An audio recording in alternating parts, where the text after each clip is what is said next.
ଆପଣ ପ୍ରକୃତରେ କଣ ଲୋକଙ୍କୁ କନ୍ଦେଇ ଦଉଛନ୍ତି? ଲୋକ କଣ ସତରେ କାନ୍ଦୁଛନ୍ତି? ଦେଖନ୍ତୁ, ମଣିଷ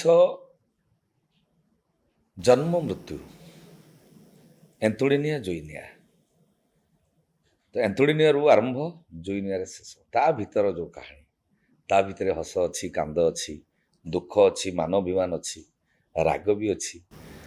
ଏ ସବୁକୁ ନେଇ ଆମେ ଯେତେବେଳେ ନାଟ୍ୟକାର କାହାଣୀ ତିଆରି କରୁଛନ୍ତି, ସିଏ ଦେଖନ୍ତି ଯେ ନାଇଁ କେଉଁ ଆର୍ଟିଷ୍ଟ କେଉଁ ଚରିତ୍ରକୁ ଭଲ ଭାବରେ ଫୁଟେଇ ପାରିବେ।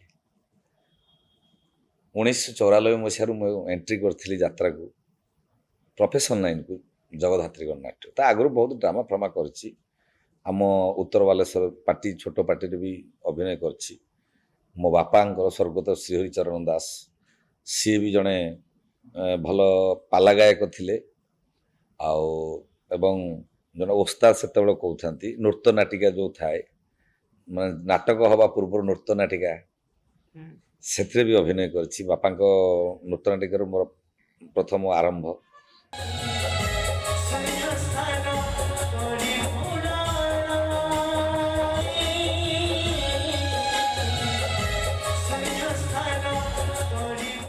ବାପାଙ୍କ ସାଙ୍ଗରେ ଆପଣ ଯାଉଥିଲେ?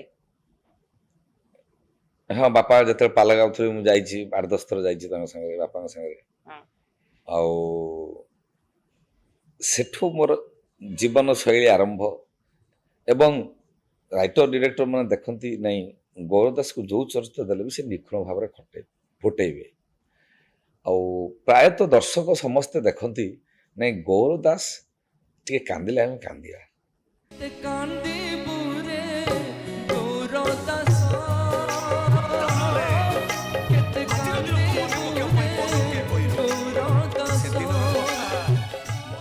କାହିଁକି ନା ମୋର ପ୍ରଥମ ଯୋଉ ଜଗଦ୍ଧାତ୍ରୀରୁ ଆରମ୍ଭ ନାଟକ ଥିଲା ମାଣିକ, ସେଠୁ ଆରମ୍ଭ ହେଇ ଆଜି ଶିବାନୀ ଗଣନାଟ୍ୟରେ, ଯାତ୍ରା ମୋଡ଼ବଣୀ ଶିବାନୀ ଗଣନାଟ୍ୟରେ ହାକୃଷ୍ଣ ବୋଲି ଯାଉ ଯିବ, ଯୋଉଟା କି ସାରା ଓଡ଼ିଶାର ଚର୍ଚ୍ଚା।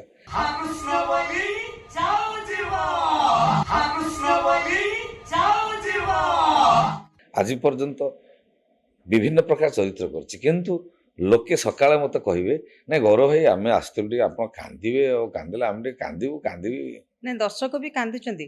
ଆମେ ନିଶ୍ଚିତ, ଯଦି ଖବର ନିଶ୍ଚିତ, ପାଇଲୁ ନିଶ୍ଚିତ। ଦର୍ଶକ ବି ବହୁତ କାନ୍ଦିଛନ୍ତି। ଆପଣ ସେଗୁଡ଼ା ସବୁ ବି ଆଜିକାଲି ତ ଷ୍ଟେଜ ଉପରେ କାନ୍ଦନ୍ତି, ଷ୍ଟେଜ ତଳେ ଦର୍ଶକ ବି କାନ୍ଦନ୍ତି।